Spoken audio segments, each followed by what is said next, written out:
Hello team, welcome to another ATP Geopolitics video with myself, Jonathan M.S. Pierce, and my good friend Greg Terry over there from the Greg Terry Experience. And just before we get into this, let's have a little listen to something that has just happened. I hope you can hear this.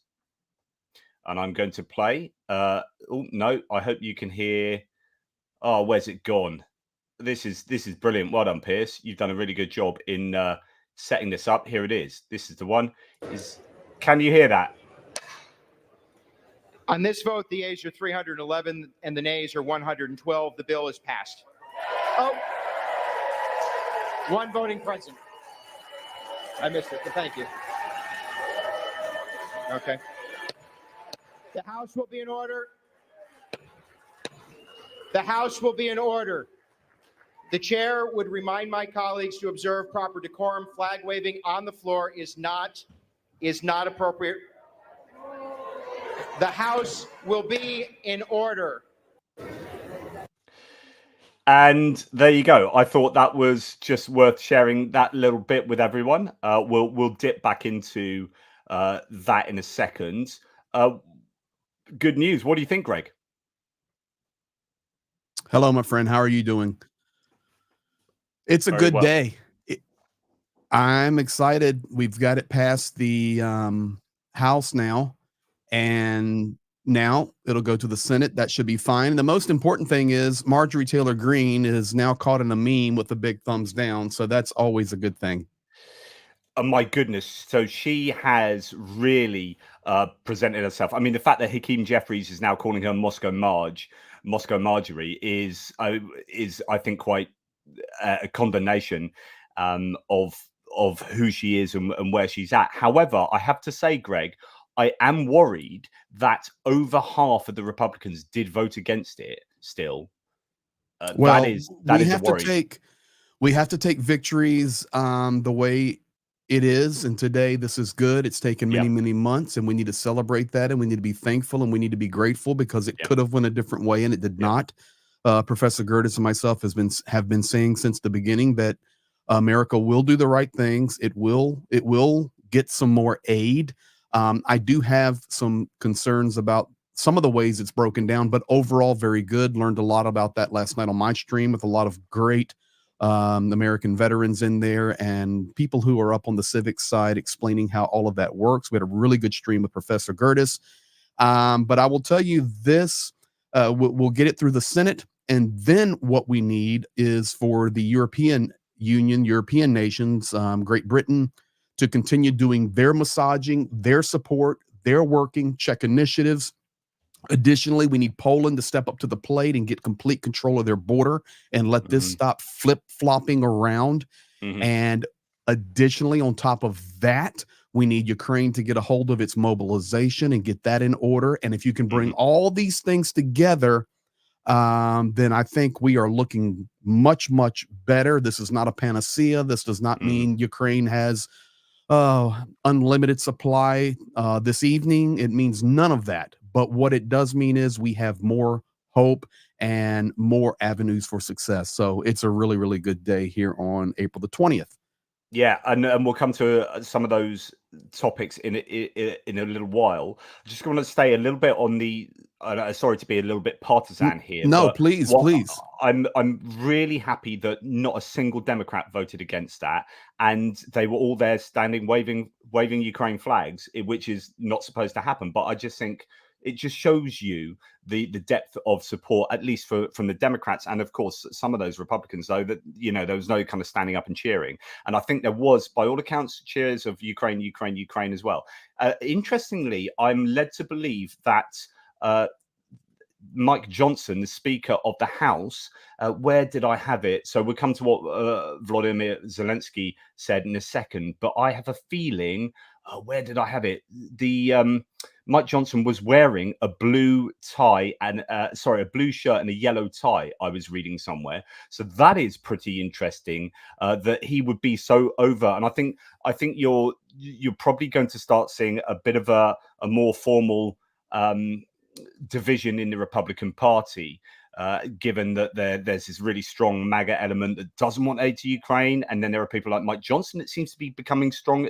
He's almost growing in confidence with his support for Ukraine, being backed up by people like McCall, Mike Turner, Lawler, these people who are supporting him in the House from the GOP side. What are your thoughts on any of that? My thoughts are in complete agreement with you, and I know he's received many bad onuses and descriptive terms such as Moscow Mike and all of these things, but the bottom line is they did the right thing today, and we are appreciative of that. I can also tell you that he's not a dumb man. No matter what your opinion is, we have to lay down our political differentiations. I'm very thankful that some Republicans did the right thing, and I'm thankful that the Democrats did the right thing. But more importantly, you can take both of those titles and flush them down the toilet. I hate both of them, to be honest, because there are no Democrats and Republicans left, according to the era in which I evaluate Democrats and Republicans. There's a whole new wave in DC, and I don't really know what it is, but I can tell you Americans did the right thing today, and I'm very thankful for that. I can also tell you that I think Mike Johnson has finally made the decision that he needs to stay away from Marjorie Taylor Greene, and whatever direction she's going, I hope that he will continue to go the opposite. It will be very beneficial for him. We also have lines in the sand gone with Trump having some pretty interesting moments this week in regard to his criminal trials. And you start putting all of this stuff together, and Congress, they want to be reelected. Always remember that. And there is an outcry. All of you good folks that have been contacting your congressmen and contacting the offices, they are hearing it, whether they respond or not, whether they agree or not, they're hearing it, and they know, better pay attention here, because there's no telling what's coming in regard to this fall, and I better make some decisions that reach across party lines and make some people happy. So I think we've got a good thing going right now. That's a really interesting point, because you've got to remember Marjorie Taylor Greene is in an R+37 district. What that means is that the Republicans are +37 in the polls in the district of Georgia that she is representing, which means she is absolutely able to say whatever the hell she likes. She could say the most egregious things, and she's still likely to be voted in. So there's almost a permission for Marjorie Taylor Greene to be this kind of fringe and nuts. You really opened the door for me to make a really good joke, but I will not do that. But you are 100% correct. I'll keep my comments very kind, polite, and honorable today. But I think your point is that for those Republicans who aren't in R+37 seats, who are in R+3, R+6, R+2, they are thinking, I can go fringe and nuts, or I can try and appease the center ground here, those swing voters that I need on my side in order to get elected. And that's where you have to start doing sensible governance and sensible lawmaking, and hopefully, that will. I would throw something else on top of that. I think a lot of these cats have a little bit of fear rolling right now, because the bottom line is Russia is escalating their war effort. Ukraine is doing their best to hang on with the supply they have. We will have to deal with mobilization. And I'm telling you, it's going to be key going forward.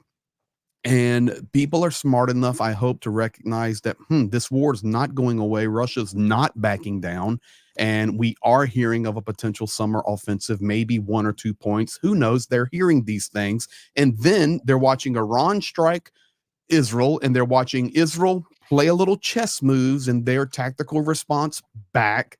And they're going, we better start supplying some of these nations, because if not, we're going to be there in mass force next. So I think we had the perfect storm, to be honest. And what it comes down to is I honestly just believe finally some good American folks are making some good decisions finally that is not narcissistic and self-serving.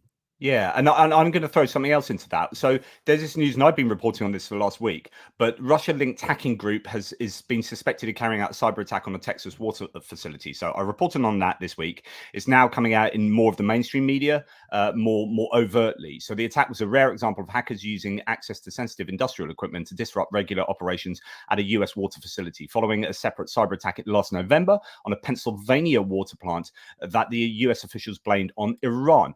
Why I mention that now is that if American voters who are following people like Marjorie Taylor Greene, looking up to them and going, oh, yeah, okay, we need to be on Russia's side.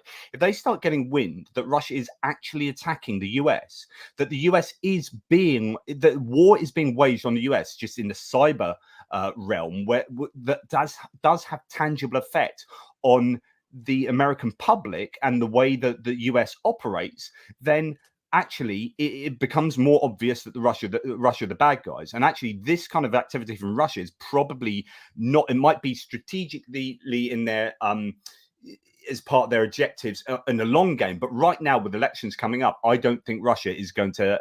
It's very sensible for them to do things like this. So this will work against them. No, and I think also, if you would allow me to explain a little bit of Americana to you right now, my dear friend from across the pond, you're never going to persuade a Marjorie Taylor Greene disciple. True. You're never going to persuade a Donald Trump disciple. Those that have already drank the poison or drink the Kool-Aid and have been poisoned by the toxicity of the propaganda coming out of the Kremlin, they will never come back. They are lost. But there were so many people on the middle that were leaning both ways. Once we got some inertia going the right way, and I believe some of the things that I listed over the last 4 or 5 minutes earlier, that it brought us to this place where this is going to turn out to be really, really good, I believe. And we're going to see the pendulum begin to swing back the other way, just as we've been hoping for. So it's a good day.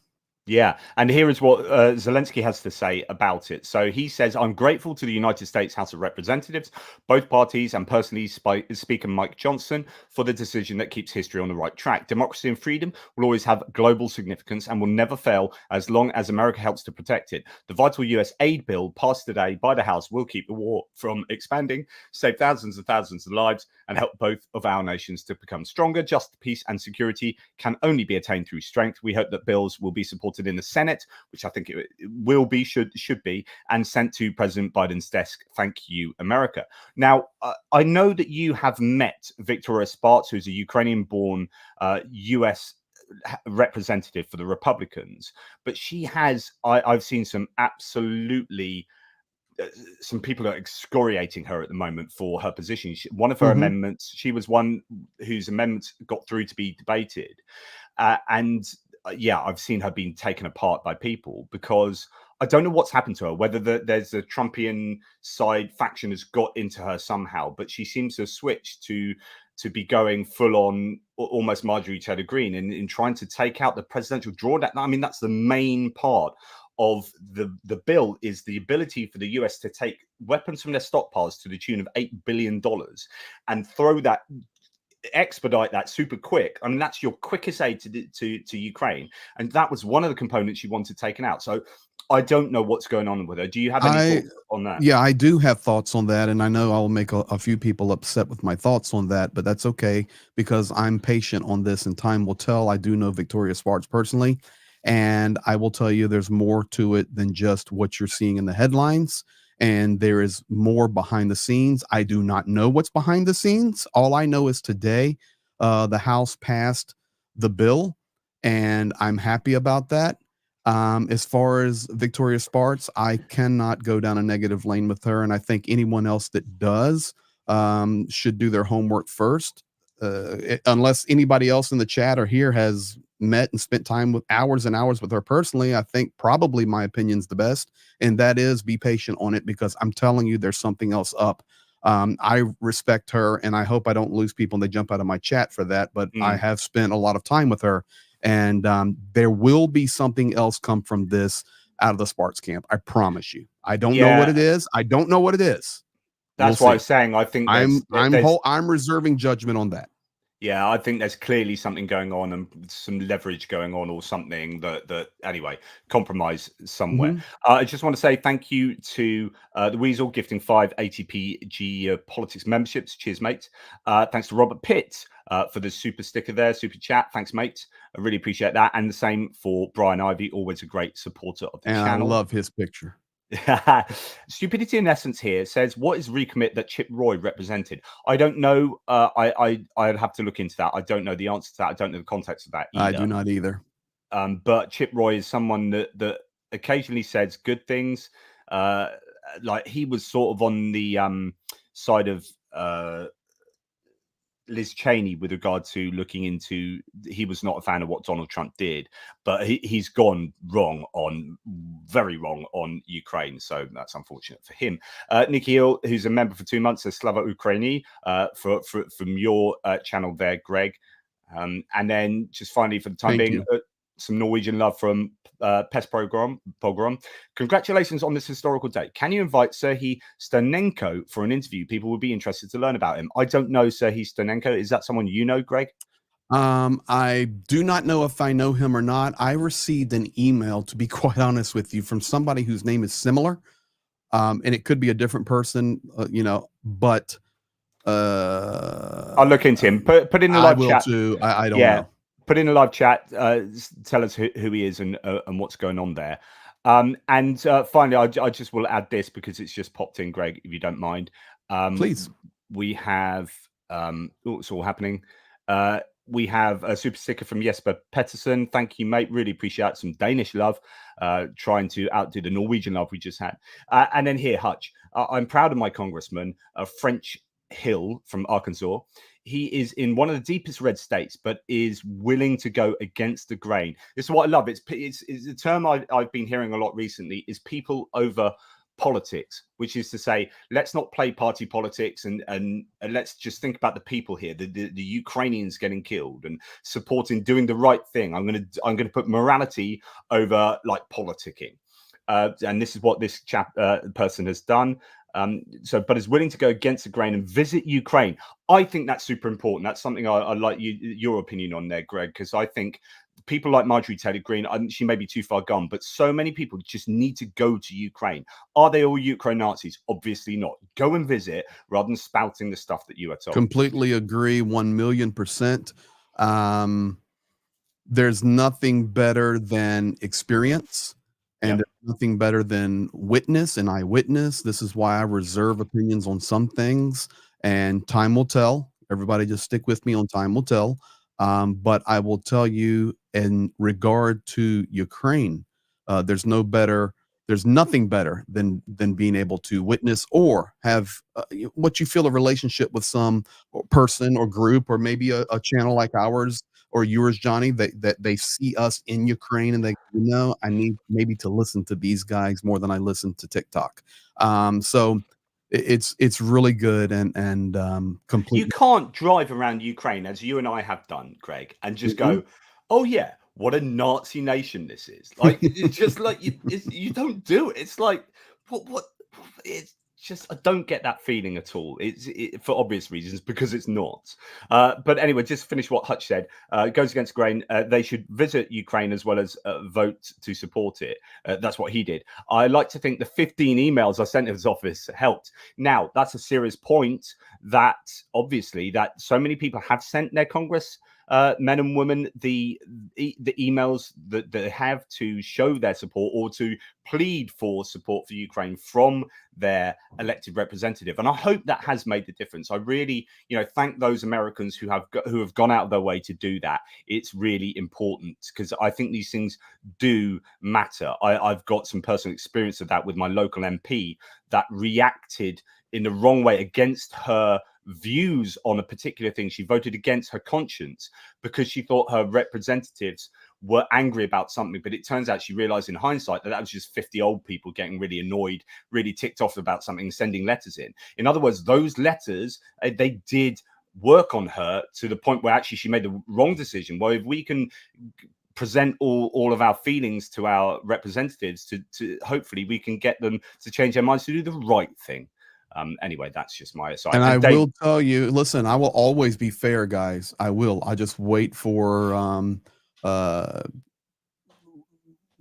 reasons why Spartz did vote nay.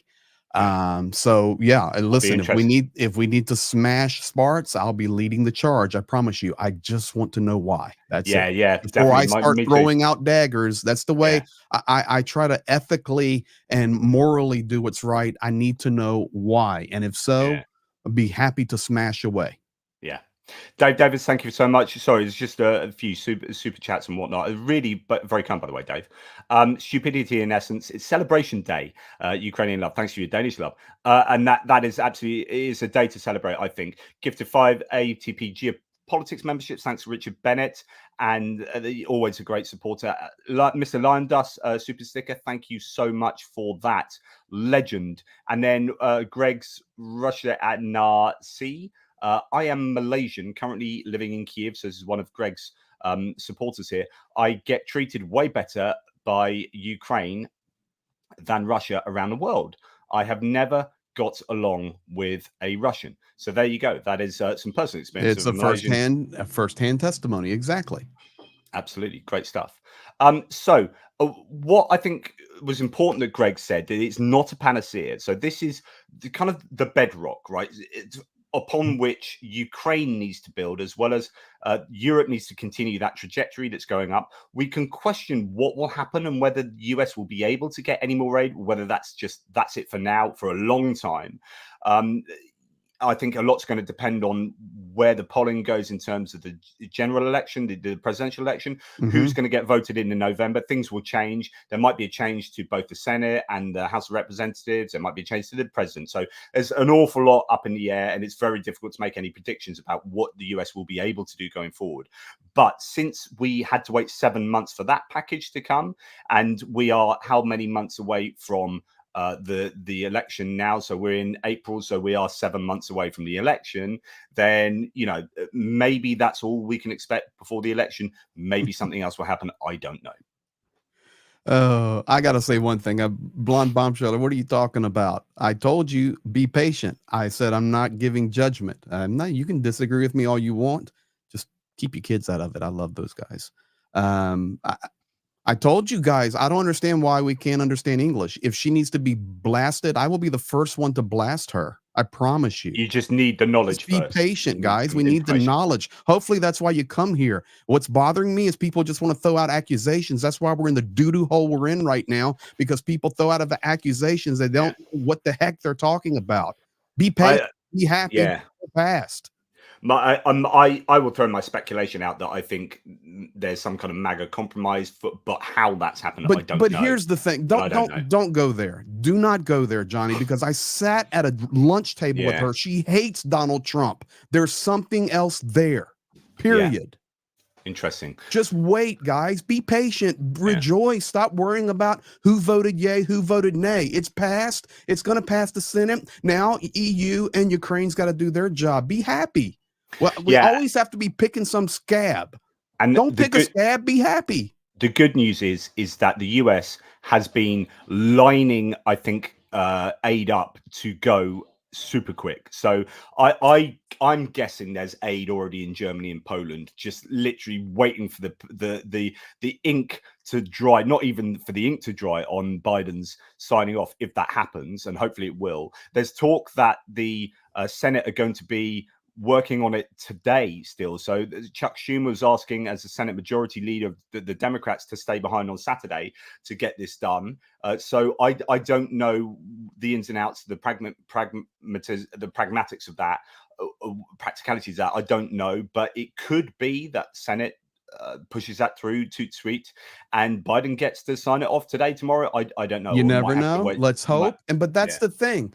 That's the thing we need to focus on. And Blonde Bombsheller, I love you and your New Jersey kids. It's that has nothing to do with you. I just happened to look up and see. Yeah, the mic's naked today. I'll put something on it, guys. I try to never have to back up. Now, when we make a mistake, we back up and say, you know what, we got that one wrong. But if you are trying to disseminate information, the vote just happened. If you're trying to disseminate information and share truth so that people from both sides of the aisle, specifically in the United States, will trust you enough to listen. Those that disagree with you go, you know what, I disagree with that guy, but he's trying to be fair. And then those that agree with you, I don't want an echo chamber. Those that agree with you will say, yes, I agree completely, but I'm thankful that he just doesn't spew out facts before the truth is known or the results are known. My wife has taught me a lesson for over the past 30 years about what prejudice is. And let me define prejudice for all of you folks right now. Prejudice is coming to a conclusion before the facts are known. And we try to avoid that in every way possible. Be happy. The bill passed the House. And it turns out Biden said the US Senate must approve the Ukraine aid bill as soon as possible so that Washington sends weapons to Ukraine as soon as possible. And of course, you'd expect him to say that. That's all par for the course. So hopefully, we will get this bill. The Americans will get that bill passed through Senate as quickly as humanly possible. And so the other point is, it's not a panacea. There needs to be a continuation of this momentum. There needs to be the continuation of the search for air defense systems. Germany is really seeming to be picking up, again, to use the term momentum at the moment in terms of trying to get Patriots. There was talk that 4 Patriots are going to be ordered by Germany from Raytheon, which is insane. I don't know the timing of that. I don't know if that means that they can give some of their Patriots and backfill later. So we must not forget, it's easy to think it in terms of tourists all the time, but Germany are doing an awful lot. Is it fair to say this, though, Johnny, now that we have this part passed through the House, which is the roughest battle, that this will open up avenues for other ways that Ukraine can be supported with the backfilling and all the stuff out there that probably 99.9% of us in here do not understand everything completely about it, how the Defense Department does this. What are they backfilling? What are they already sending? What is already crated? Where are the cranes ready to load right now? What is already on the Polish border? Nobody knows the answers to that, but we know there's stuff ready to go and more will be ready to go. But this really is the initial green light. Now, of course, U.S. Civics 101, Senate must pass, and then President Biden must do this, okay, which will happen. Great. And then we're really going to have a party. So just step by step, by step by step. And by the way, everybody in my chat going, where's the microphone patch? Because it's now become a thing, a patch of the day. So this one is in honor of the Azov Battalion, and that is due to the fact that Marjorie Taylor Greene was trying to mark them as a terrorist organization and stop the bill for funding. So we'll just go ahead and put the Azov patch on the microphone. This Azov patch that actually fought in Klishivka is sitting on the microphone today. And just to go back to the aid package, I think you're going to see a lot of ammunition, artillery ammunition, obviously, is going to be expedited to Ukraine. That's in massive short supply. And actually, that's one particularly thing that the US can provide en masse. They have a lot of artillery ammunition sitting in warehouses. I expect there's going to be quite a bit of cluster munitions that the US aren't going to ever use themselves anyway. So I'm sure that they'll probably send all of that out there. Now, the big thing, because my position has been for quite a long time, that the Ukrainians can win this war conceptually quite easily. I'm not saying in practicality that it's going to be easy at all, but like in principle, if they had, if they did some big mobilization, we can come on to that very thorny issue, and they were just provided with an absolute ton of missiles, just distance munitions, then they could just make the Russians really pay for their decision to invade. And if the US is going to provide a ton of ATACMS, I mean, hopefully a lot of ATACMS, I don't know what the situation is, but there's been a lot of rumor that ATACMS will go. That will make a heck of a difference, because, in my memory, there's 3 times they've used ATACMS. Those 2 air bases on the very first night they used ATACMS, got some ATACMS, used them, destroyed 2 air bases, used them on Jankoy the other day. No, that was Berdyansk and Luhansk. The airbase on Crimea the other day with Jankoy. That's what I'm referring to. Yeah, absolutely mullered some incredibly valuable kit. So then you get into think, hey, with this, if those things come in good supply, then the Kerch Bridge is really a target, and things begin to change. Now, I do have breaking news. Are you ready for it, Johnny? Here comes breaking news. I have actually a listening device planted in Marjorie Taylor Greene's phone, and she is on the phone this moment with Donald Trump. Let's listen in.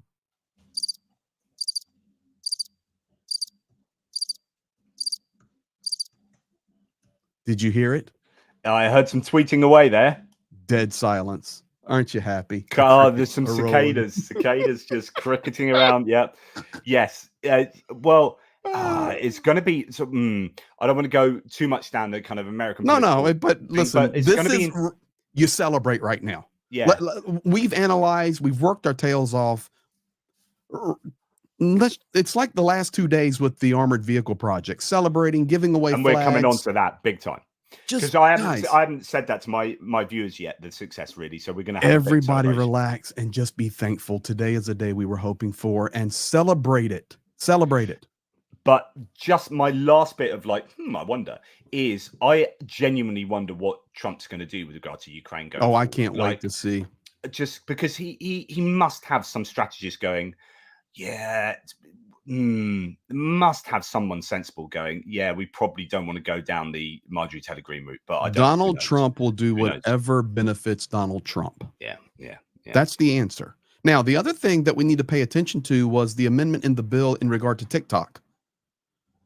And if the Chinese entity does not let go of it within 12 months, then it will be banned in the United States. I believe that amendment passed on this bill. I was watching it live. I think all of them passed. Okay, I think was that the first one, and it passed really. Yes. So listen to me closely. I know that you may look at that and not pay attention to it, folks, but you're talking about mega billions of dollars. You're talking about basically potentially a cyber attack response back to China, a shot fired across the bow of the ship, aid to Taiwan and Asia, aid to Israel, where Russia and Iran are continuing to, to saber rattle against that. We do know, as Professor Gertis and I were talking last night, yes, it's great that the missile carrying ships are being relocated from the Black Sea into the Caspian Sea. But then last night I said, okay, let's take a geopolitical look right now very quickly in honor of Jonathan M.S. Pierce. Remember, the Caspian Sea is just north of Iran, and Russia has already said, we will support you in this effort against Israel if it increases. So you just have a whole little melting pot going on there, and we just have to watch it, guys, step by step, day by day, truth by truth. That's the fact, truth by truth, and then we evaluate and we go forward. But today, April the 20th, 2024 is a good day, and a day to smile, a day to have a cup of coffee, a day to have a Coca-Cola. I know out there, others of you prefer other stimulants and depressants, but for me, I couldn't find a beer in my house. I really wanted to have a beer on it, beer or something. I just had a cup of tea again. In a very nice mug. Yes. So Putin Huilo, one of your from over your channel, said, has given a very, very generous super sticker there, saying both Democrat Colorado senators are with Ukraine. The Colorado governor's family is Ukrainian. Colorado District 2 is John Neguse, Democrat country. So that's really good news for Colorado. And Colorado's Democrat country, yes. Tanya Rindenko, thank you so much. Always great support. Happy hugs today. Absolutely. Happy, joy. GGMA. Has tears of joy for the first time in a long time. That is wonderful. And thank you for your kindness. But this is how much Ukraine is meaning to people these days. We all want in a two-year journey for us, not so much for Greg, who's been on a much longer journey there, but for many of us, this has been a 2-year journey where we started by being absolutely horrified that in this day and age, in 2024, a European country could be invaded by an imperialistic nation in a way that we would have expected 100 years ago, and not in this century. And we've taken that anger and that sense of injustice, and we have kept it close to us. And we are 2 years down the line, and very many things have changed, and also not a lot has changed in many different ways. And today is a good day, and so we are feeling that is a good day, and hopefully the Senate will do what we expect it to do, and hopefully there's no horrible surprise in store for us. Johnny, why don't we do this? Why don't we let's just plan, because this was really good today. Let's plan after the Senate passes and the president signs it. Hopefully next day or two, we'll come back and have another chat about it, and then really do some deep dive analysis. Yeah, sounds good. That would be cool. I think people are enjoying this. And I just encourage everybody today, smile. You guys, especially if you're in here, you're watching Johnny's channel all the time with all of his multiple updates a day. You're watching my stuff because we're there on the ground, plus the huge projects we're doing. And we'll give you an update on that in just a moment. And all these relationships being built. We're all a part of the same team and a huge family. From all different walks of life, all different backgrounds, all different corners of this globe, but we're working together to stand for Ukraine. And today is a victory for once. Guys and folks, please take a breath, grab a cup of tea, have a burger, do whatever. But today is a day where you can kind of just say, okay, this was a good day. Let's wake up tomorrow and keep fighting. But just be happy, guys. Be happy. I love this. Bonkers says this was from the trenches. A Ukrainian unit was a Ukrainian soldier, text from Donbass. The whole unit was watching. After the vote, one could hear all over the trenches. Yes. Yeah, that's it. I imagine all of Ukraine was watching. And that is true. I'm telling you, they do watch. They pay attention, and they receive a lot of encouragement from watching American and European and even other nations that may provide aid. When it comes through, it just encourages them to keep the fight up. But we're almost there, guys. Remember, if you're not from the U.S., Senate has to pass it. It will, and then President Biden signs it. So we're basically there, and we're very, very happy. You'll get them, and then we can talk about the armored vehicle. Carl Green, member for 2 months, been here longer. Can't always afford it. I was just going to say, just thanks to Rick for just before that one. Today, a huge step for democracy was made, and we all hope this will help Ukraine and boost others to keep giving support. Slava Ukraini. Thank you, Rick. That's really kind. And sorry, you were saying about Carl Green. Carl Green. No, I was just saying thank you. Hey guys, I don't have to work so hard tonight, or my mods or nothing. Johnny is multitasking here. You can grab my comments. Thank you, Johnny. I forgot. Well, no, it is one of yours. Carl Green. Oh, yeah, I know. I'm just saying thank you. Thank you to Carl. And been here longer, but can't always afford it. Slava Ukraini. Danny Carver. One of yours again. Legend from Georgia. Good. Well, at least there are some legends in Georgia, because I can think of one person who's not my favorite Georgian at the moment. We're not discussing her today, Johnny. Yeah, okay. Sorry. Yes. We're celebrating. Johnny, do I need to come over and have an intervention with you? No, sir. No, we're celebrating. Won't do it again. Aimer, thank you for the super sticker. That's really kind of, or is that Alma? Is that capital A? Is that AIM A? Who knows? I think that's AIMA, but it's €20. So I'm going to have to refer that to your expertise there. Yeah. And here's an answer. Stonenko Stonenko is an activist and runs the biggest crowdfunded drone campaign. Is he the guy from Wild Hornets? I do not know. He's the guy. Paul sent me a message. He's the guy that's basically does most of his stuff in Ukrainian, although they do translate some. Has about 1.5 million followers there. He's Ukrainian. So I'd love to speak to him, especially if he is involved with the Wild Hornets. But nonetheless, biggest crowdfunded drone campaign in Ukraine. I just need to find him the next time I'm in Ukraine. I just need to find him when I'm in Ukraine next and buy him a cup of tea. Yeah, that sounds good. Make a friendship. And thank you, Post Program, by the way. Rick Sanchez. Hope Train, baby. And also, Paul Deberitz. Legend. Absolutely. Gifting 5 Greg Terry Experience memberships. And thank you. We're almost there. Robert Pitts, here's a beer. That's very kind of you. And do you know what? I think I might have a beer, but I'm going to have to go to the shops and buy one. It's a dry house just now. That is a rarity. A post-program adds to that. The commander of the 12th Brigade Azov, Lieutenant Colonel Denis Prokopenko. He's very famous from being inside Azovstal. Yes, I know his buddy. Yeah. Called for the brigade to be excluded from the U.S. Defense Appropriations Bill as it doesn't allow his unit Western weapons. Interesting. But that would have been the amendment, or was that? No, I think that's commentary. Details. I'm not sure. I don't want to. I don't think that's. I don't know if that's. Let me say this better. I don't know if that's accurate or not. I've been with the Azov, and they definitely have Western weapons. So I don't. I don't No, I don't understand that. No, I think he's saying the bill doesn't allow his unit Western weapons, but that would be the amendment That failed. that failed. So I don't know. I'd have to look into that. Yeah, I have to look into that more. But much. I can tell you guys, firsthand witness, these eyeballs. I've watched Western weapons in the Azov hands. Absolutely. Yeah. But thanks for that, mate. Really appreciate that. LWD Farm gifted 10 Greg Terry memberships. Canada. Oh, it's just awesome. And this is incredible. So Richard Whitwell, thank you, gifted 50 ATP Geopolitics membership. I am blown away.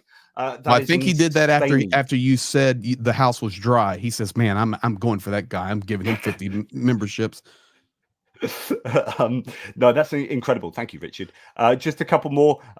Sorry, just some very generous people, and we're going to talk about your generosity in a minute with regard to the campaign that we've had. Paul Gilbert, member for 7 months, says so happy with all this news, Slava Ukraini and Herem Slava. Thank you, Paul, for being such a legend. And Niels Clements, good to see you, mate. This will be celebrated with chicken liver on homemade buns and a glass of red wine. Some Ukraine love there. Wonderful. You enjoy your chicken liver. I can't say that would be top of my list of celebratory meals, but I won't take it away from you if you want to go crazy on chicken liver and homemade buns. Dinner. Here it's a game we play here called PUBG. Well, it's global, but winner chicken dinner. Yep, absolutely. And this is one of yours. So Angie Drumheller says, I'm going to party at my house, that's for sure. So it sounds like people are partying. I'm going to tell you, Domino's is working overtime today in the United States. I promise you. And one of yours, Bonkers, says Do Paramoho. Do Paramoga. Victory. Victory. Yes, of course it is. Yes. And I should know that, and I just read it out ignorantly. So thank you, Bonkers. And yes, awesome. JR. So with funds secured for 1 year of aid, are there any things to do to make the next year easier? Or would we have to wait to November to be clearer? That is basically the question that we kind of answered earlier, which is, I don't know. I don't know whether the US will be able to do anything. I don't know whether we just wait till November for the US to. I think there's so many balls up in the air, moving parts. Well, we do not wait until November. We don't know. We don't, and I don't think the U.S. will. I think we're going to really.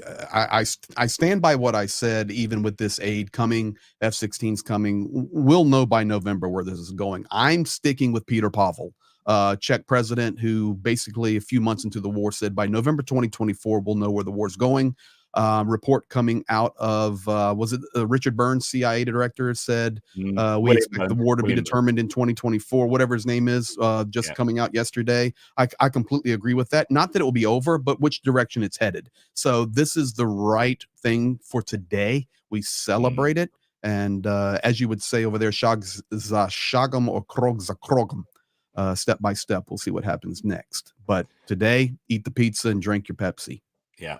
And finally, Fred Bear, thank you on behalf of Greg there. Thanks for keeping the hope, people, and for Ukraine for standing strong. And actually, so just before we go on to talk about our fundraising that Greg has been spearheading, let's talk about the challenge. I know it's all about being positive, but we must recognize that there is a challenge for Ukraine, and that challenge is mobilization. There has been a new mobilization bill that's been signed, and that is good by point of fact they needed something, right? So you are going to get more people coming to the front line. The big question is how many? Will that be enough?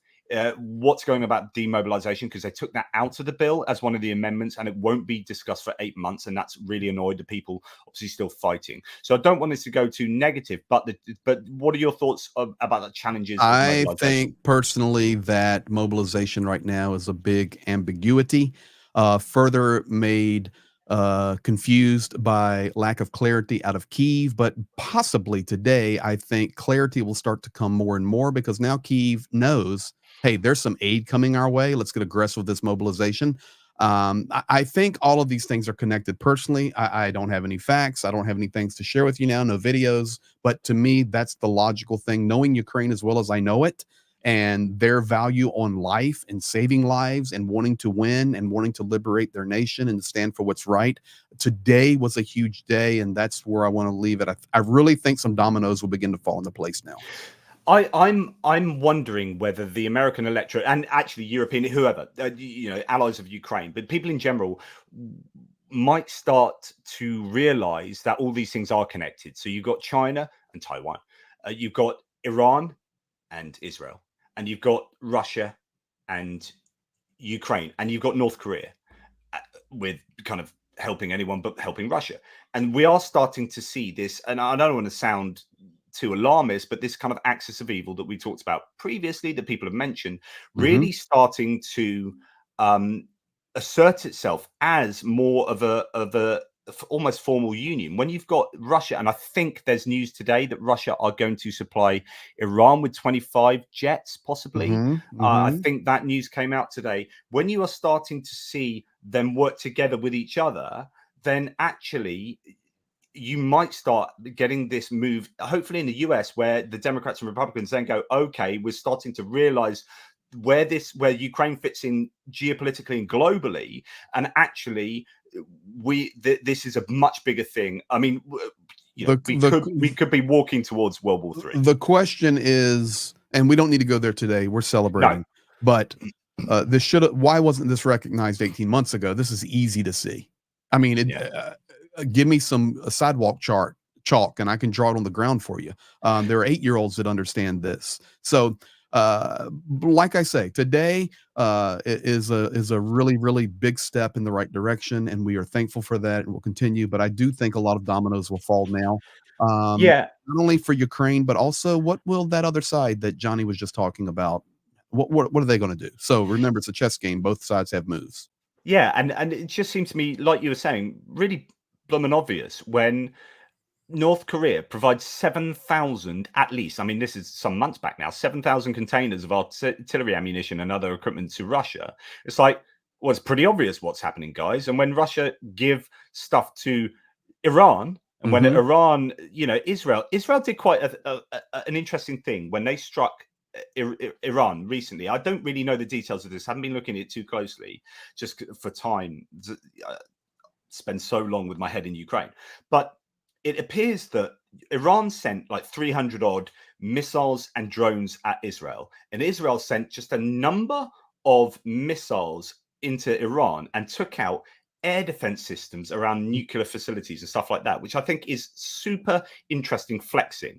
This is like, we don't need to send 300 things over you. Here's a bunch of missiles, and we blew up the things that our missiles should have been shot down by. Right? You've got Russian S-300 air defense systems, and we just took them out. It was tactical. Yeah, but it's also flexing. It's like, of course, here's 5 missiles. We've taken out 5 key things. You sent 300 and whatever missiles, and you didn't take out anything. Like, don't mess with us. I think that's what Israel is saying. Time will tell. Yeah, time will tell. I think it's obvious who the bad guys are, and the bad guys are starting to stick together. And so we, as if we want to see ourselves as the good guys, we need to stick together, and that means in terms of nations, but in terms of people within nations, and being able to speak to our friends and family around a water cooler and at the Thanksgiving dinner or whatever it is you guys do over the pond. Well, typically what we do on Thanksgiving is we sit around a campfire and pay homage to ATP Geopolitics and recite poems of honor and invincibility clauses that are stated by your psychological analysis of the universe. But that's what we do on Thanksgiving. I've always wanted to be the head of a cult. You are head of the cult. Dreams are coming true. No, but we need to just like carry on talking about what is good and right and what our government should be doing, and keep spreading the news, guys, out there, and writing emails and putting stuff on social media that is helping the cause. Speaking about helping the cause, Greg, let us know about the medevac armored vehicles. Let me grab these last 3. I will. Let me grab these last 3. Fred Bear, $10. Thank you for keeping the hope people for Ukraine standing strong. Mertzi, our NATO country still training Ukrainian troops. Yes. Ken Patterson, Ukraine aid will hit at the same time as Czech artillery initiative. I believe that's to be accurate. About the same time. Gonna be good. So in regard to our armored vehicles, we started off with a project for $200,000 to supply and purchase out of the UK 3 armored medevac vehicles, when we would then further modify them once we get them imported into Ukraine. with anti drone and drone jammer systems, double-sided winches, the even better than run flat tire systems, night vision, the whole 9 yards, armored medevac vehicles, because we're talking with so many medics in different front line positions that are having to leave their soldiers on the ground and literally bleeding to death and dying because they can't get to them. So we started this little project, really just initiated by a couple of key donors here in the US. It says, you know what, we saw Pete with Project Konstantin, and this is stupid that we're having to let people lay on the ground and die because we do not have supply of armored vehicles to extract them. So let's buy one. Then one turned to two, and two turned to three. So the project was three. ATP Geopolitics has been a huge part in helping with that. Of course, Professor Gertis and his channel. Additionally, Warthog has made call outs for us. The Shills, Rick the Ukrainian, Mercado Media, all of us working together to spread the love about this. And I can tell you guys, if you want to be impressed, and you, let's flex now for how good the people of the world are. And I want to say thank you guys, because you're unbelievable. But basically, let me pull this up here, because it's worth sharing. Let's see here. I think it's right here. Yes, it is. So we started with the project actually on March the 11th, 2024 for 3 armored vehicles. It was initiated by 2 donors. I think actually, Johnny, I can do this. You can do whatever you like, my friend. Let's do this and enter full screen. And then I think I can present share screen, and I can go this and share. So goal set, purchase 3 armored medevac vehicles, saving lives, front lines, March the 11th, which is 40 days ago or so, initiated by 2 donors with a big idea. We began raising funds for the vehicles on March 11th, 2024, late March 2024, due to a dire need I discovered in southern Ukraine on the Robotny front.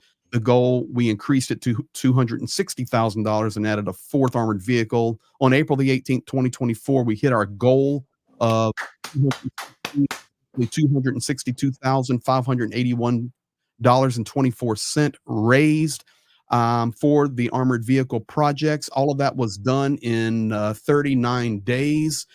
Here's some statistics if you just want to enjoy yourselves, guys, and all of you out there all over the world. And there's Prof. Gertis in the chat. 39 days of work, March 11th through April 18th.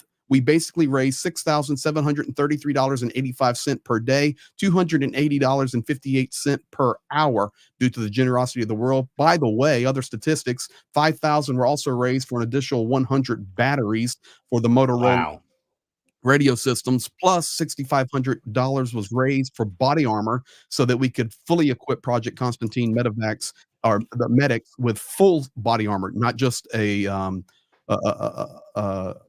bronic, we call it in Ukraine. I forget, body armor, just whatever the chest one is only. I'm thinking Ukrainian bronic. Statistics that is spelt wrong, ignore that. Totals $271,081.24 in 39 days. Now trust the process, and there is Pete. We will now process the export. We're using an export company. They will arrive into Ukraine within 3 to 4 weeks. I will then meet them the day they arrive. Yes, my schedule is that flexible. I will be back in Ukraine. And then we will do the internal modifications there, which is the drone jammers and all of that. It's best to do that inside Ukraine, where the technology is the best. And then I and my team will convoy and personally deliver these vehicles to the front. You will see that. If you're here on ATP Geopolitics and you haven't subscribed to my channel, that's where you will see all this stuff happening. Of course, I'll be sharing it with Johnny. He'll be part of the party, and Professor Gertis and all the others. But thank you guys so much.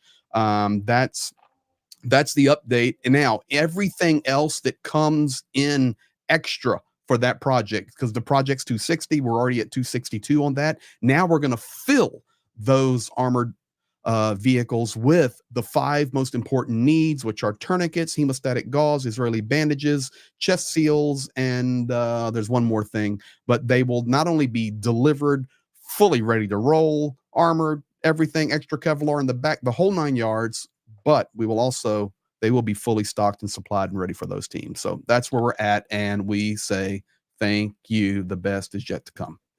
I've just sent Professor Gerdes. I was struggling to send him a message, and I'd asked you to do it, Greg, but actually I've done it myself. So if Prof Gerdes wants to come in and join the love, he is perfectly welcome to do so. So it that is. I'm sorry, my mod Paul just got me. Yes, it is 4 Land Rovers, guys. I've misspoke and said 3. No, it's 4 we're delivering to the front. Yes, so it is absolutely incredible that we have achieved this together in the amount of time that it was done, Greg. I mean, that is. Are you staggered by that? I certainly am. Yeah, I was shocked, to be quite honest, because when we hit it, I was talking to PK, our administrator here, and I said, when did we start that? Like January? He goes, dude, we started it March 11th. And if we were to keep up at this pace, we'd raise $2.4 million this year. I said, okay. He goes, it's only 39 days, bro. I said, holy moly. Was it really that? 39 days, Johnny. Yes, 39. And let me tell you something else, guys. I received a contact from the city of Albuquerque, New Mexico. I will do more about this next week. They're seeing what we're doing, and I've communicated with them over the past few months. Listen, the city of Albuquerque contacted me and said, our sister city is Kharkiv. We were talking to the mayor of Kharkiv. No way. And they said, is it possible that we could work through you? We're shipping a brand new armored ambulance to Ukraine and it's going to Lviv. Would you partner with us and deliver it to the mayor of Kharkiv on behalf of the sister city of Albuquerque, New Mexico? Done deal. The trust is building, the relationships are building, and folks, that's incredible. We just getting this party started, I promise you, because we will never stop. That's amazing. And you know, we know this is going to be difficult going forward, right? Again, I don't want to bring this onto a downer, but Ukraine desperately needs to mobilize. They need to do their part of this whole matrix of things that need to happen. So the EU has picked up where the US kind of dropped the baton. EU and Europe picked it up and ran with it and said, goodness, I hope that when we get around the track, the US are going to be there to take the baton. The US are now taking that baton now, but everyone's still kind of running or getting prepared to run again in another leg. We're all working towards this, and it is true that Ukraine really need to mobilize, and that is just a huge problem going forward for all the reasons I talked about many times before about what the pros and cons of mobilization. Of course, you absolutely need to do it, but it comes with costs, and the costs will be in terms of morale, but then if you don't, there'll be a cost of morale in economics, so on and so forth, right? But it needs to happen, and it is not going to be an easy year, or however long this war goes on for. But we will be there continuing to every day doing our part of Ukraine. Thank you, Johnny. Thank you. That's where we're at, guys. So it's amazing when I do the news that I do every single day, and I'm picking out all of the elements of what has happened over the last 24 hours, and day after day I'm like, here's Dnipro that was just hit the other day. The other day was hit badly, and villages around Dnipropetrovsk were hit badly, and you're seeing the civilian infrastructure.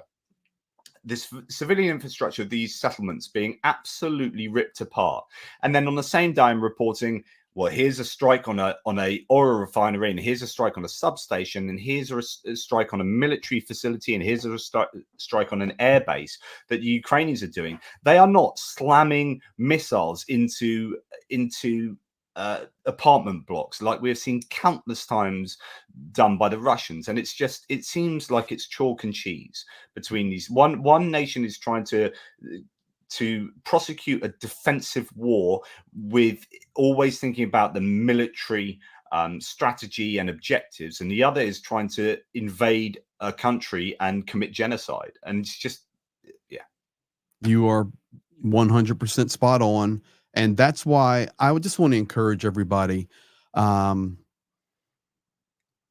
Let's savor this for a couple of hours.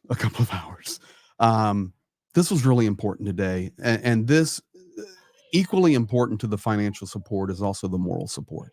And this is a morale booster for the nation of Ukraine and for you, wonderful folks all around the world that support Ukraine every day sacrificially with your giving and your care and your concern.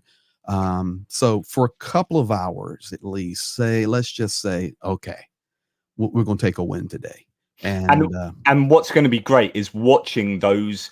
I'm sure there's going to be video footage from mainstream media outlets of American bases with trucks moving around and stuff getting loaded onto C-130s and oh yes, all sorts of activity taking place and ships coming into port in Germany and Poland, and there's going to be a lot of that, and it's going to be like, yes, finally. I mean, the frustration is, yeah, it could have happened 7 months ago, but it didn't. Okay, that all that frustration should now spill out of us in the form of joy. That, I mean, it sounds weird to talk about joy in terms of a war, right? And this is like weapons of war being given to a country, but it's about giving a country the ability to defend itself and its civilians from being killed by a genocidal I look invasion. at it in complete agreement with you, but at the same time, you're giving a nation hope. Yeah. And which is equally as important. And you're giving good people of the world hope that can still today say there's still hope for our world. So it's really good news. Good news. Yeah. Thank you, Rick. Another few bucks for the ATP beer funds. I'm going to be having a few beers tonight, by the sounds of it. JR, again, celebrating both for the trucks and the bill. Any news on the next goal we are going next to goal campaign will for? be the next goal will be after we deliver these. I am a firm believer in doing what we say we're going to do. And yes, other projects will reveal themselves, but right now extra donations coming in. We're going to load these trucks for these medics. They're in dire need. The Robotny guys don't even have enough tourniquets, guys. So we're going to take care of these guys, get those delivered, build more trust with this global community and all the YouTube channels we're partnering with, and then we're going to smash something bigger. Maybe we'll buy a AWACS. But JR, absolutely on point there, though. Don't forget, donations can still be made, and they will. Yeah, still go please. Greg and Zhenya will still be, or Zhenya's on the front right now, rolling. Yeah, it's nonstop, guys. Our organization is nonstop. This was just a big project, but before we jump into another $250,000 project, I want you guys to see the keys handed off. Yeah. For sure. Keep donating, keep giving, keep coffee, and keep doing all that stuff. There's absolutely drones, there's we're rolling. There's all this stuff. Can you talk to us about drones? Because actually, we'll do a couple of super chats, and then I want to know. I can later. Yeah. Little Whiskey Shop says, been offline all day, so just heard the awesome news. A celebration dram will be had. Indeed. Well, the Little Whiskey Shop, you're going to be in the best position. Indeed. Too. Here's what I can tell you about the eyes in the sky. They're delivered. Yep. The video's being produced. 28 were delivered, and you will see them all. Yeah, that's brilliant. 28. So just to let people know, we did have a drone campaign for a bunch of drones, provided 2 different sizes of drones, and they have that has 28 happened. Were just delivered. The video's being produced now. As Greg answered to Mercy, our nation country still training Ukrainian troops. There's something called Operation Interflex in the UK that takes place in various places around the UK with help from many other countries, Nordic countries, New Zealand, Australia, Canada, I think, where they are training in the UK. There's also training taking place, I believe, in Poland and Germany as well, and possibly even France, actually, too. I know the French are involved, but I don't know whether they are doing it in France or helping out with some of the other ones. So, yes, that is a continual thing, and it will continue. Cats, thanks for your gift of membership. Now, I did mention I've always wanted to be in charge of a cult. When do we get cool outfits, JP? Of course, it's not going to be a cult. I have seen JP's underwear. And he's come up with a unique design for the Johnny Pierce ATP Geopolitics Cult of the Year Award with a really nice multicolored drawer set. If only this were true. I might actually go to the drawing board and have a think about that. Cults are bad, allies are better. Of course, we're allies. We're not cult. It sounds like a Klingon wedding rehearsal. I think that was what you were talking about with your campfire. Yes. ATP Drone Army salutes you, Commander Pierce. I don't know. This is not what I want. Jonathan, you are my cult. No. I'm like anti-cult. You started it. But I like this. JP's Kool-Aid would be 60% tea. So this is like in reference to the whole Kool-Aid poisoning cult. We're Jonestown on massacre. a war zone. Air raids, artillery, cruise missiles, and Johnny's going, I really need to find some oat milk for my tea. I'm going, but we found it. Yeah, absolutely. And what they talk about, with regard to UK, like British tanks, is there's always a way to make tea in a tank. So you have these Billy containers. You know, you've got to have hot water. So just a few more. YouTube user, that's incredibly generous. YouTube user. I'm not sure who you are, but I very much appreciate your support. Eubanks DVDs, always a great supporter. Well done, folks, saving lives. Absolutely, that is the end game. JP, Amen. Come to Sweden and stay at my place. You'll never be out of beer. I've shown myself to be not on form in that respect. So thanks, mate. I really appreciate that from Jericho. Kevin Force, who's a great supporter, ATP Geopolitics memberships gifted there. Thanks, Kevin. Really kind. And Stephen Bendal, another great supporter. Great news on the aid for Ukraine. But how is the Refrigerator Freedom Act coming along? Well, I presume you're talking. Well, that could be in reference to many things, but it could be the Russians' desire to free their own Ukrainian refrigerators from their home and steal them from themselves to make missiles. Who knows? But again, thank you, a YouTube user. What is so the drones? You've answered us on drones. So that's really good news.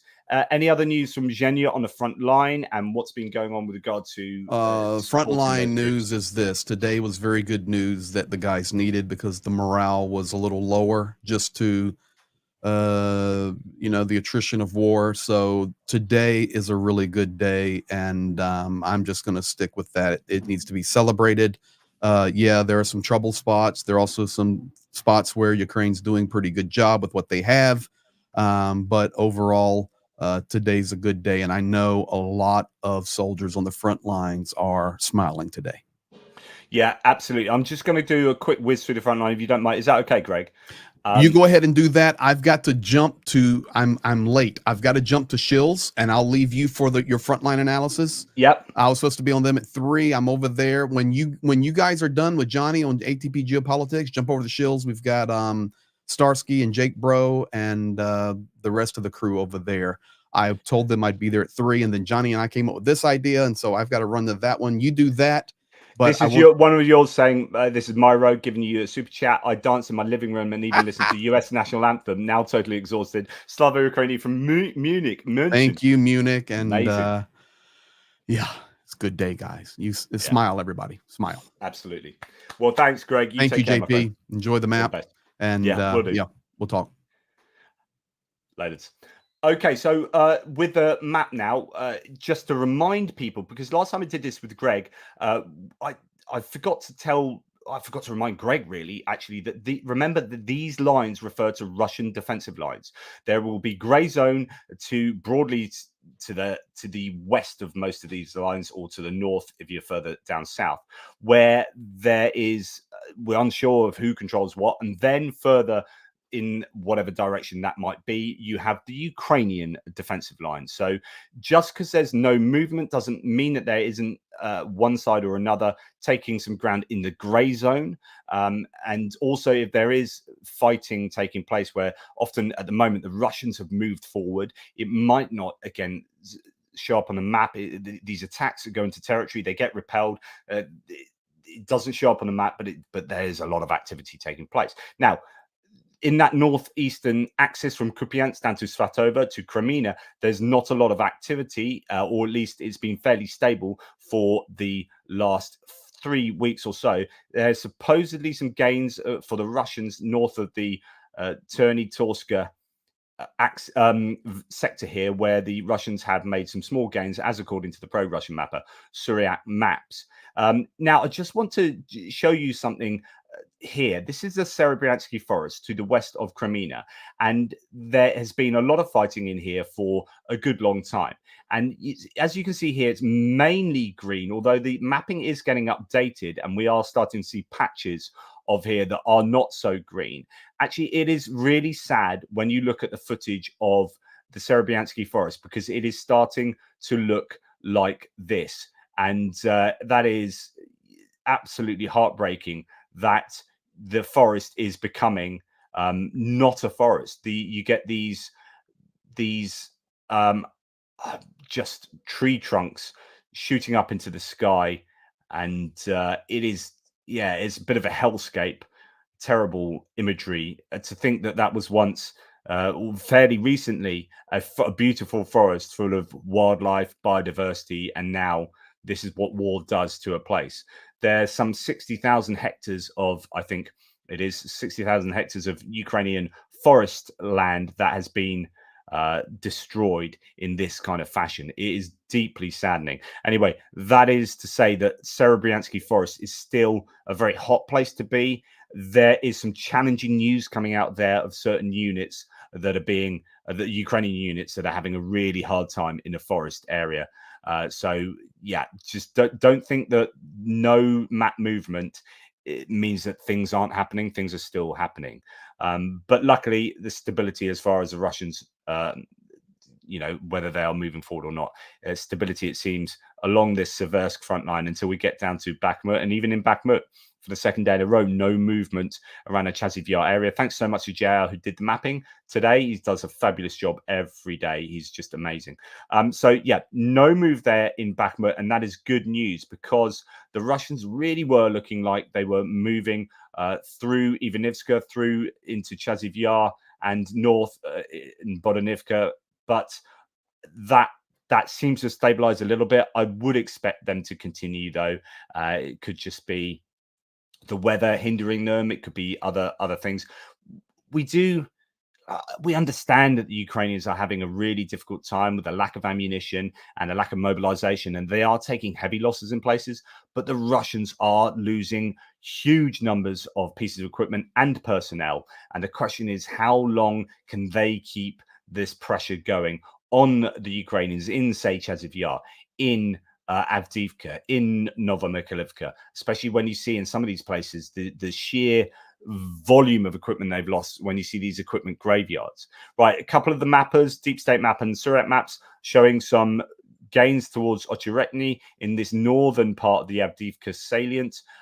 We've seen Novokonyovo come under a lot of pressure as the Russians have taken some of the eastern suburbs of that settlement, and we see them getting further into the outskirts of Ocheretny as well. And this is a bit of a challenge to the Ukrainians further to the south, because if they can get success up here, the Russians, they can push down on the higher ground on the same level as these Ukrainian forces on the higher ground, rather than push across the Derna River that starts in Badichi, comes down here and doglegs around to Umanska. Here, the Ukrainians have some natural geography to help them as a barrier, protective barrier. But if the Russians can get in from the north, then obviously it mitigates that river and the watercourse there. And when we come further down to the south, we can see some movement. And this is the first time in a long time we see movement here. And this, to me, is pretty worrying. Pobieda has held out for the Russians. For the Ukrainians. They have managed to hold on to this for an awful long time.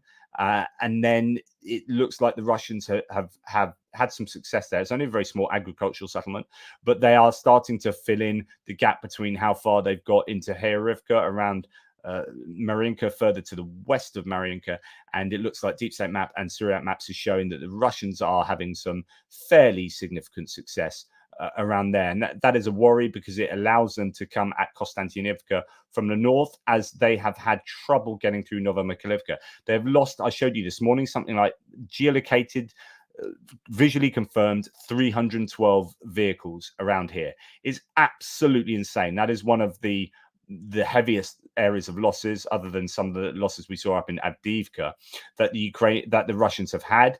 And so it's not that they failed to get through Novomykhailivka, but it's so grinding that it may be that they've thought, right, we need to flank, which is often the case with the Russians. They try to go through a place, they get a bloody nose, then they try and go to the north and to the south, and then they end up getting a bloody nose in those places, then try and go through the center again. So we are seeing them attack to the north and try and get down that way, but also to the south as well. Some gains around sort of southwest of Solodka, some gains, as according to Andrew Perpetua, catching up with what the other mappers said yesterday. So it could be that the Russians are trying all over here because they really want this road from Konstantinivka, or really from Pobjeda through Konstantinivka to Vuhledar, and that will give some protection for Mariupol down here. That is in sight of, is in range of the HIMARS if they're positioned around there. But if the Russians are able to take this area, it gives a bit of a protective barrier to Mariupol. And this is why it's so important that the US aid packages come through today, because if they can get ATACMS with a 300-kilometer range, then Mariupol is a kind of staging ground for a lot of their military equipment to the front lines around here, is well within reach of those ATACMS, Berdyansk as well. And don't forget, you've got the new railway that's being built between Rostov-on-Don, well, you know, to try and connect, I presume, Rostov-on-Don, Taganrog, and all the way along this coast, all the way to Crimea. And it's a way of them being able to service their territories here rather than have to come through the across the Kerch Bridge and through Crimea. Given that the Kerch Bridge is a target itself and might fall, or given that actually they supposedly still can't take heavy equipment across the Kerch Bridge. So it is a situation whereby they've felt they've had to build this railway. But of course, when you start getting ATACMS, or ATACMS aren't really the best for taking out things like bridges, but you can expect there to be some railway targets, not necessarily just straight railway, because that's relatively easy to fix, but bridges. I think would be on the cards for the Ukrainians to start targeting. So anyway, that's the Frontline update for today. Some changes in many of the normal places that we were expecting there to be changes, where the Russians are really pressuring. No changes on the Dnipro River or on the whole of the southern front, as according to the mappers. But of course, you know, that can always change. So I just want to say thank you so much to all of you guys who have been continual supports for the channel, but also far more importantly for Ukraine. You guys are absolutely tremendous. I just want to say thanks to Mark Viscu. I'm due to interview Mark and Olena, who are such amazing supporters of the channel. I don't know when we can do that. Shoot me an email, Mark, and we'll get a time and day sorted for you. Celebrate with a nice bottle of wine, JP, from me and Olena. My partner hasn't drunk any at all this week, trying to kind of like keep a bit healthier at the moment. And tonight could be the first glass of wine for well over a week. So thanks, Mark. I do appreciate that. No, but keep the support up for Ukraine. We've got the charity efforts still going, even though we have successfully fundraised for those 4 Land Rovers. Outstanding news today, says Patco 1981. The US is soon to be back supporting Ukraine. It just feels good, doesn't it? It feels right. It feels like how it should be. There's been this weird situation for the last 7 months where those of us outside the US have been feeling quite uncomfortable about where the US has been. And it just feels like that last bit of the jigsaw is fit into the puzzle. And now you've got this picture that is what it should look like, right? We have this situation where the US is back in the game. I was talking with Greg and he wanted to keep it all positive. But the question is, I would like to know, and there's no answer to this yet because we don't know, but where's it going to go from now until November? There probably won't need to be any more aid packages. How long does $60 billion last for? Will they want to? Will Democrats start saying, well, you know, how much aid can we continue to give to Ukraine? But then it's possibly a situation where we have to go, right, are we really serious about helping Ukraine? If we're really serious about helping Ukraine, let's stop drawing ourselves red lines. Let's get them everything they need, rather than drip feeding them stuff over a long period of time and then saying, well, we've given them way too much. If we've given them, sometimes less is more, just the right stuff at the right time and lots of it just then then that might have more effect than giving them more stuff, but over a really prolonged period and drip feeding it. We just need the right stuff at the right time. ATACMs, 3 times they've been used, 3 times they've been used insanely effectively. Imagine they'd had access to ATACMs from the beginning, how things could have been different. But anyway, it is a day that is definitely positive. As Hutch says, and thanks Hutch again, I can't believe this kindness is incredible. Ride the high. This is a start of the snowball effect. I hope we learned our lessons from the past and don't let the momentum slack. I also learned proper double spaces at the end of the sentence is eating up the characters I use for typing, for the tea and coffee. You might not have been supporting or here for a long time, Hutch. I don't know. But I have had a thing about a year ago. So I do publishing and I do writing and editing, right? And double space is not needed anymore in monotype, like modern typeface on computers. You use double spacing for typewriters, but because it was so inbuilt in people so ingrained in people, sorry, that it just was a leftover from typewriter days. And as soon as I look at a manuscript that has double spacing, I'm like, no, it just shouts at me. If I read an article online that has been double spaced, it just shouts at me. No, I'm an absolute big one for being anti-double space, but I know that is so divisive. And I remember last time I talked about this, I had more arguments about that than any geopolitical statement I'd made. But Hutch, you're amazing. Thank you so much for your support, mate. Really incredibly appreciated. This is one for Greg. He's gone, but thank you on Greg's behalf. IBAG M. Slava Ukraini. Warriors and medics, please take care of yourselves and stay strong. I celebrate you all. Indeed, absolutely brilliant. And Jerko here saying, my home is like a Ferrari compared to your road trip at the front line. Love to all. Slava Ukraine. Thank you so much, Jerko, who is supporting from Sweden. And finally, just as we meander towards the end, Seb S726 for I assume from the UK with the British pounds here. I can see you both uplifted by the news. Donation for essential medical aid, and I will definitely be putting that towards that. So thank you, Seb. That's incredibly generous of you, and to support the charitable efforts that we are trying so hard to make work. So I'm just going to return to the. It's really kind, Seb. Just going to return to some of the comments. I'm on my own now, and I'm just about to finish this live. But I just want to see if there are any big talking points or questions, although it's difficult as the conversation is moving quickly. There were a few bits I wanted to talk about that I had ready to go.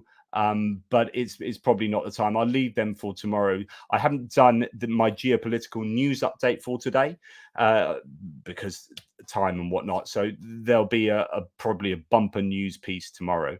But anyway, I think it's probably a oh dear. See, it started. I always double space. Once army, always army. We're going to have some serious conversations here, my friend. I guess it just remains for me to say, look, Slava Ukraini, Heroem Slava, guys, glory to the heroes.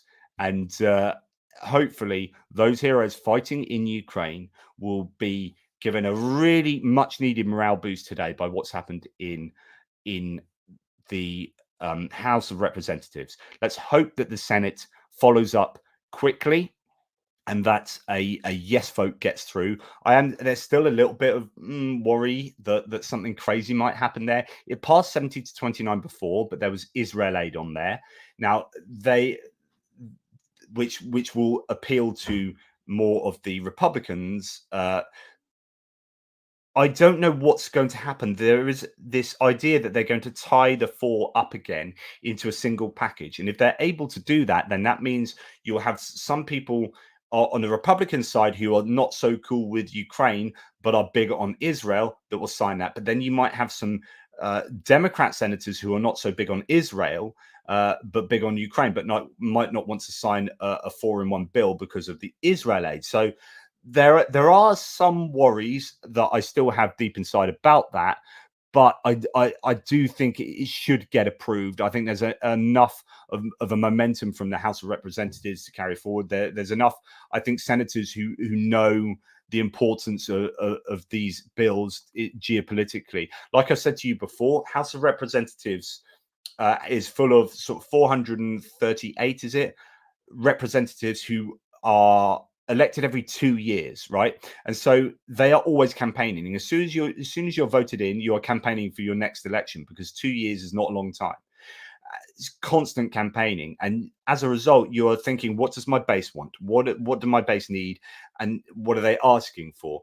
And you are tailoring your politics to quite localized things often, like, you know, potholes in a road, and whether this hospital is working, whether that you know, whatever, local issues. And so things like Ukraine don't feature as so important for people who are representative lawmakers.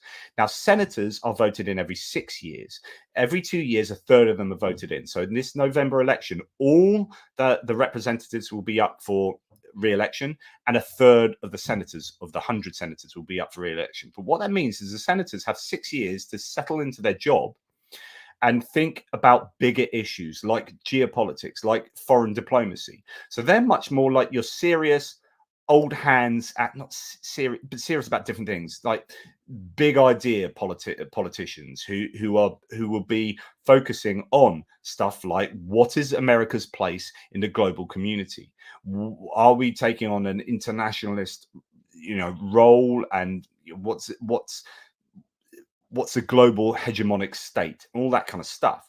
And so it's more likely that senators are going to vote on Ukraine aid by point of fact that it fits into that remit a lot better than it does for representatives. So I think the good news is, or the hopeful part of me is, like, the senators will pass that, because those are the lawmakers who are more interested in this kind of stuff. But last time, 29 of them didn't, of course, and that is still a worry. I am, like I said to Greg, but he wanted to keep it positive, I am worried that still over half of the Republican representatives voted against this.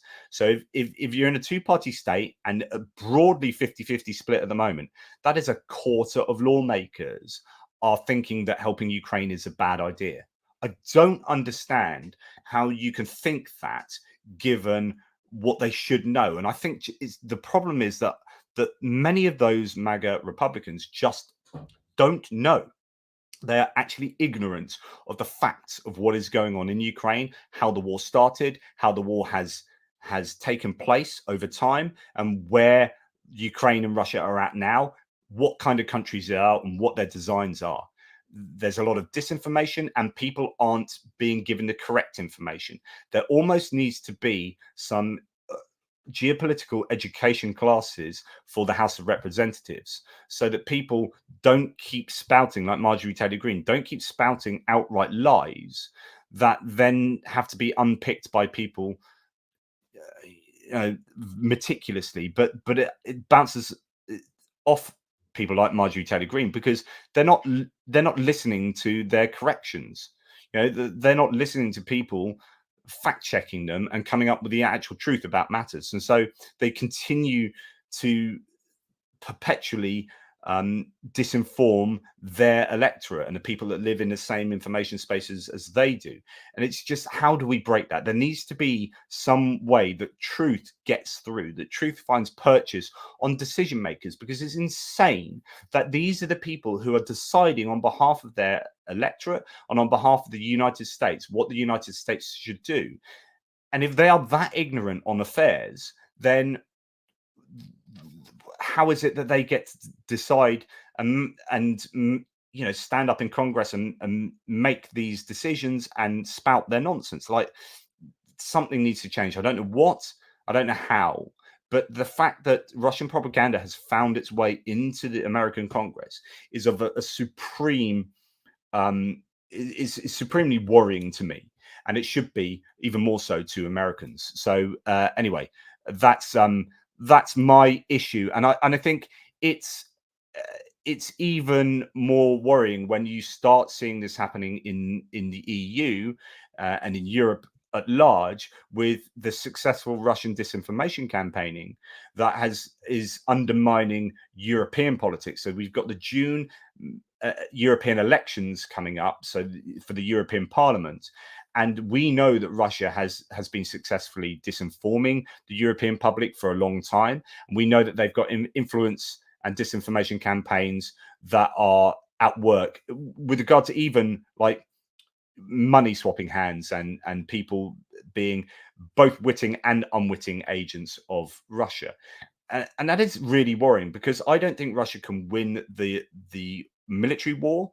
I think that is too much for them. They've bitten off more than they can chew, especially if the US are going to maintain their support and Europe is going to maintain their support. So the way they win the military war is by winning the political war that underwrites the military war. So the political war in Europe and America is how Ukraine gets its supplies. And if you can cut off the supplies by changing the political will of those parliamentarians in these other countries, then they don't get the supplies, the Ukrainians don't get the supplies, and then you win on the battlefield. So for Russia, they have to win in the information spaces. So the war is taking place on the battlefield in Ukraine, but in our minds and in our media spaces in all of these countries. And it is a war. So when America has been attacked with cyber warfare, so their utilities have been attacked, that should be told to the American public very clearly, so that they're aware that Russia is attacking America tangibly. But we also need to educate our public on being attacked with disinformation, being fed disinformation into our minds by what we read online in our different information ecosystems. It is a fight that is raging at the moment, and I am a part of this, and you are all a part of this. And how do we fight on behalf? It's not just fighting on behalf of Ukraine, it's fighting on behalf of our own democracies. Our democracies are under threat because our ability to have free and fair elections is being challenged going forward because of our information spaces being invaded by Russia. And Europe know this. The EU knows this because they're starting up a task force to try and battle this, to try and understand the Russian influence. That is one of the things that we can do. So in the UK, what are we doing? Do we have a task force that's looking into Russian disinformation? Unfortunately, our ruling party refused to officially investigate Russian interference in the Brexit election because they realized it would be quite divisive.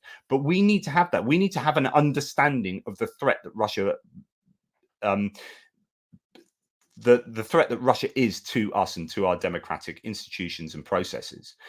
The US, can they have some kind of formal investigation into the threat of Russian disinformation? They need to, and it's not going to go away at all, because with the onset of AI and with China growing in their scope for disinformation campaigns, so apparently they are very much on board with doing these kind of activities.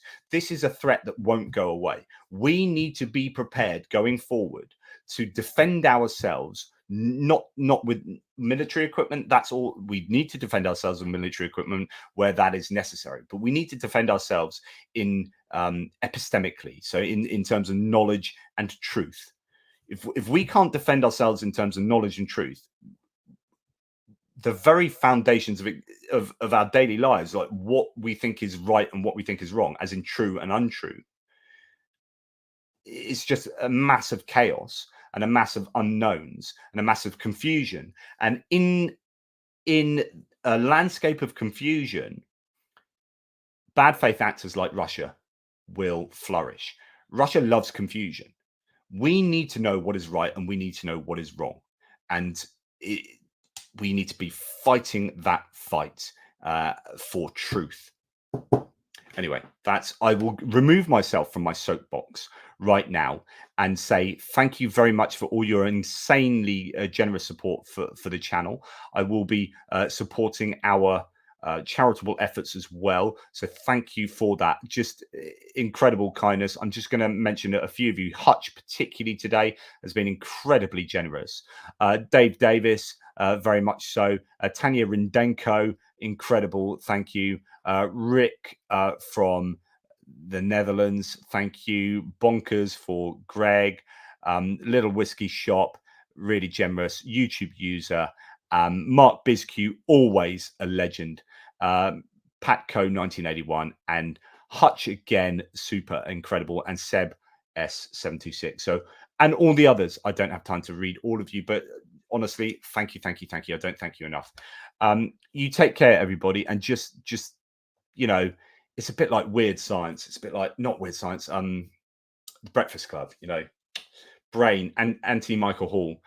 Just when he punches himself, you know, on the arm to say, yeah, I did that. When he writes the that whole screed about all of them together, all of them coming together, this disparate bunch of people, and he writes that piece for the teacher, and he's like, yeah, did well there. Do that to yourselves, guys. Give yourselves a little well done, because you are all part of the information space and fighting the fight and supporting Ukraine. So Slava Ukraini. Thank you and good night.